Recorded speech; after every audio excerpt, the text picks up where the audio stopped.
दोस्तों ये है जीकब के साइट से निकाली हुई पीडीएफ जो कि एक जुनून और इस पर भरोसा पूरा देखिए प्राविधिक शिक्षा परिषद की मोहर वगैरह शासन वगैरह डेट वगैरह सब कुछ पड़ा हुआ है। तो कहीं आप ये मत समझिएगा कि मैं फर्जी है, ऐसे नहीं। मैं फर्जी एक बार कर सकता हूँ, आपका भरोसा टूट जाएगा मेरे से, और मैं ऐसा करना भी नहीं चाहता।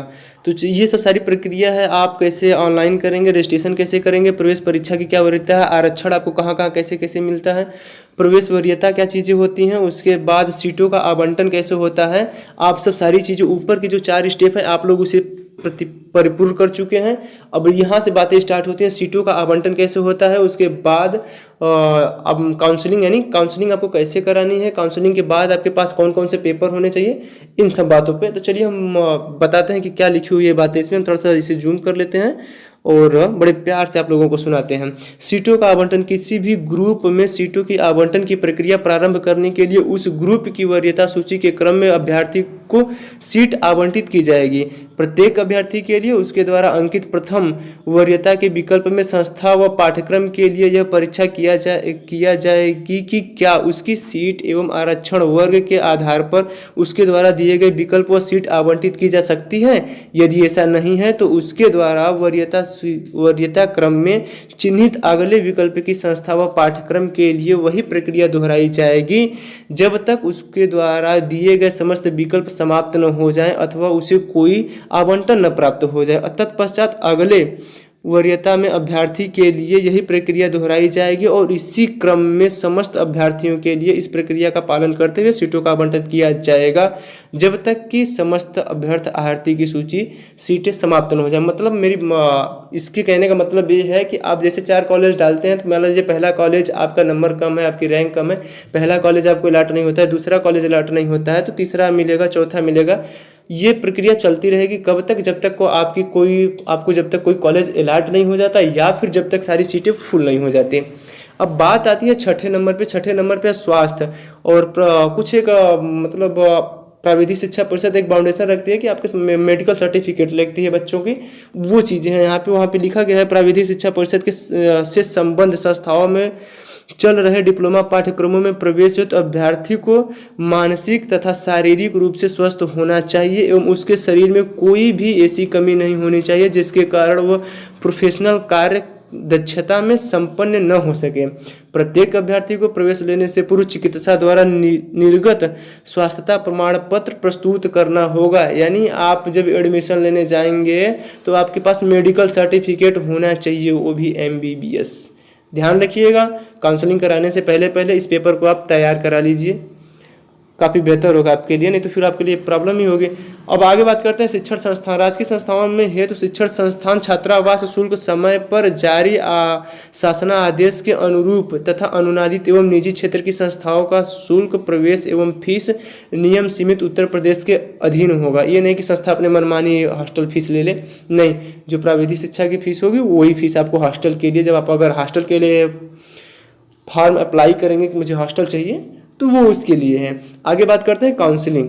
और हाँ, काउंसलिंग पे हम बात करते हैं। सत्र के लिए ऑनलाइन काउंसलिंग एवं प्रवेश हेतु अखिल भारतीय तकनीकी शिक्षा परिषद नियामक संस्थान द्वारा निर्धारित अंतिम तिथि की दृष्टिगत की ही काउंसलिंग के चरणों की संख्या निर्धारित की जाएगी।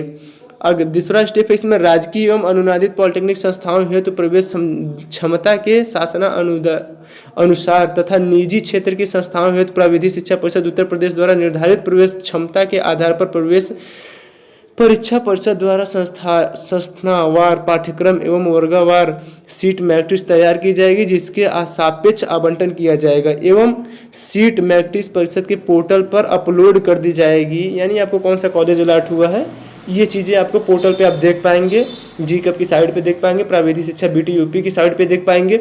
आगे बात करते हैं, अभ्यर्थी की संस्था एवं पाठ्यक्रम का आवंटन ऑनलाइन काउंसलिंग के माध्यम से योग्यता दिए हुए विकल्पों व आरक्षण के आधार पर किया जाएगा। शासना आदेश तथा संख्या इतना इतना इतना फलाना ढिमका 18 अक्टूबर 2020 से ये सब चीज़ें लागू हैं, 2012 से ये सब चीज़ें लागू हैं। आप देख सकते हैं डेट वगैरह सब कुछ है, बाकी की आगे चीज़ें हैं और ये सब चीज़ें आप ध्यान से पढ़ लीजिएगा। अगर मैं इन सब सारी चीज़ों को बताऊंगा, दिखाऊंगा तो वीडियो काफ़ी बड़ी हो जाएगी। हम बात करते हैं काउंसलिंग के चरण, मतलब काउंसलिंग की कितनी प्रक्रिया होती है। काउंसलिंग के समस्त चरण ऑनलाइन होंगे। काउंसलिंग के समस्त चरणों की प्रक्रिया के आधार पर 3 भागों मुख्य काउंसलिंग, विशेष काउंसलिंग तथा संयुक्त काउंसलिंग में विभक्त किया जाएगा। मुख्य काउंसलिंग प्रथम, द्वितीय, तृतीय काउंसलिंग चतुर्थ एवं पंचम चरण। संयुक्त काउंसलिंग छठे चरण से प्रारंभ कर अंतिम चरण तक पूरी की जाएगी। प्रत्येक काउंसलिंग प्रक्रिया के अंतर्गत किए जाने वाले चरणों की संख्या उस सत्र में प्रवेश हुए निर्धारित अंतिम तिथि के अनुसार उपलब्ध समय के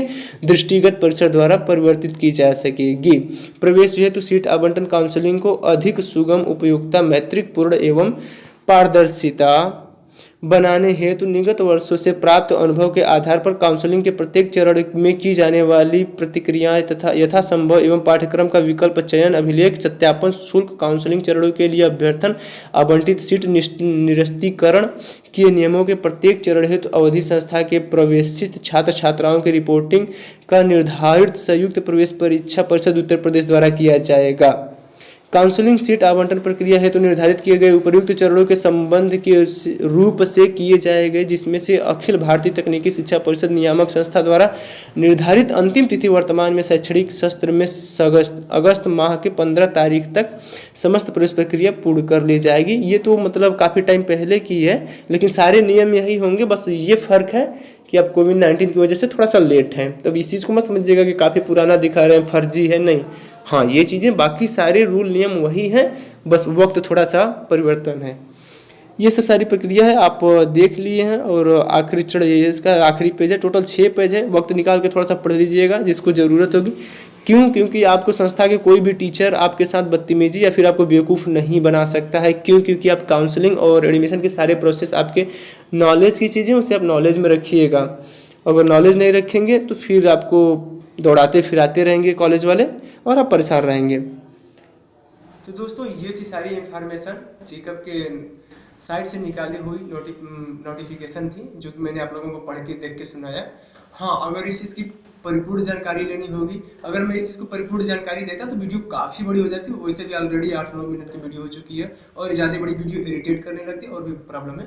तो अगर आप इस चीज़ की पूरी जानकारी लेके जाइएगा एडमिशन के टाइम, ताकि आप लोगों को कोई भी संस्था का इंसान चूतिया ना बना पाए, आपको लुल्लू ना बना पाए।